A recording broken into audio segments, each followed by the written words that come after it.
For my next anime review, I am doing a Lull in the Sea. This anime is done by PA Works and it is rated PG-13. Now, I had some pretty good expectations when going into a Lull in the Sea, especially since it's being done by PA Works. This is the same studio that was responsible for Angel Beats, Skip and Loafer, and your boy Kong Ming, which I enjoyed those three anime quite a bit. So, with those anime under their belts, I was hoping they would throw out another banger since hey, this is an anime original. They aren't relying on any external source material. Let's see what they come up. Well, unfortunately, I am fairly mixed on A Lull in the Sea. I feel like compared to those other three examples I just gave you, this is the weakest out of them. A lot of it has to do with the story choices that PA Works went with. That is mainly have to do with a lot of the writing. This series breaks its rules at least 3 or 4 times, especially in the later half of the season. And I felt like 26 episodes was way too many. I felt like that what they were trying to go with, 20 episodes would have been just fine. And I felt like they were just filling time just to fill time, and because of that, the pacing suffers quite a bit, especially in the early half of the season. Out of all the relationships in this series, only 2 work in my opinion. There were way too many relationship plot threads in this series. 2 out of the 4 main characters I just did not like. One of them was Hikari and Kaname. I felt like Hikari, he had a tendency to act way too bratty, and Kaname, I did not really care for him at all. They kind of, especially Hikari, he got on my nerves several times, more than Kaname did. Especially in the later season where Hikari is constantly whining and complaining about things changing here and there. It's like, shut up. I don't want to hear it. Just go back to Chisaki. I'd rather see more of her than your dumbass. So, it's safe to say I just did not like Hikari really much at all. Kaname I could tolerate because he did nowhere near as much bitching as Hikari did.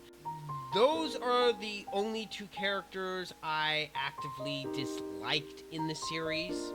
One of some of the other characters I really did like was Hikari's older sister, Akari. I really enjoyed whenever she was on screen, and her relationship with a person on the surface, I thought that was one of the relationships that did actually work because they actually gave you a payoff within the show. She does get married to the guy, and they do have a child in the later parts of the season. I also really enjoyed Chisaki, as I said before. Monica, I thought she was probably one of my favorite in the series. Unfortunately, some of the stuff that they did with her plot-wise, I thought were kind of really stupid, but she overall is still a really likable character for me. Chikari, with her is the other relationship that I thought really worked. She winds up with the character Samugi. I thought that duo worked really well. And I also liked the character Muna. Now, her romantic partner, which they tried to set up, which I'm glad, thank God, they did not go through with because it would have been really weird for me.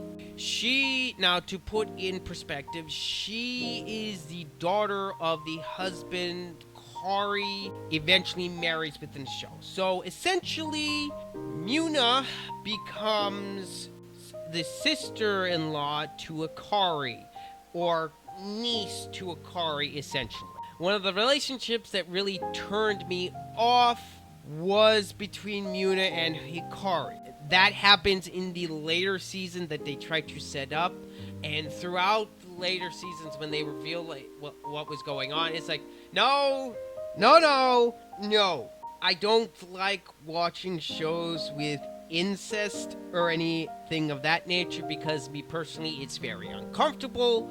It's very uncomfortable because I'm the oldest of 6 siblings. So the whole incest thing in anime, it just makes me very uncomfortable, and that part of the show just was like making me very uncomfortable. And because of that, the show did lose major points for me. I'm gonna go ahead and get into my positives for the show now. Now, some of the positives that I will say about the show is I really enjoyed the aesthetics of the show. The animation is pretty good.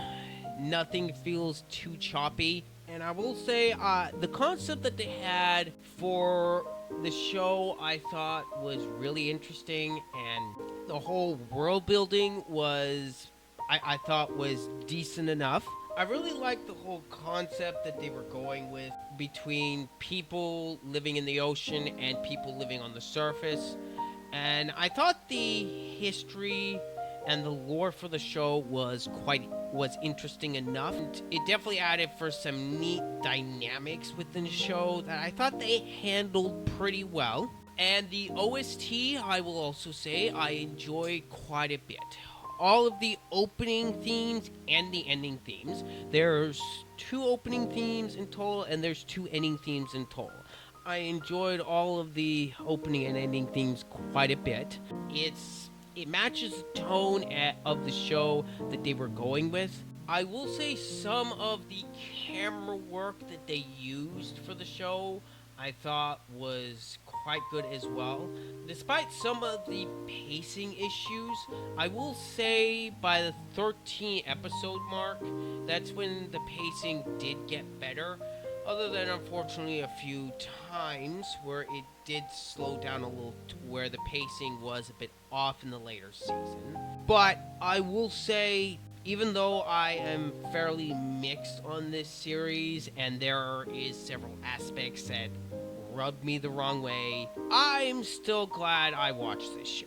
If you can get past the negative parts on this show, I do think you'll find stuff to enjoy about A Lull in the Sea. And by the end, I don't regret watching this series. And that's something to say about the quality of PA Works as a whole.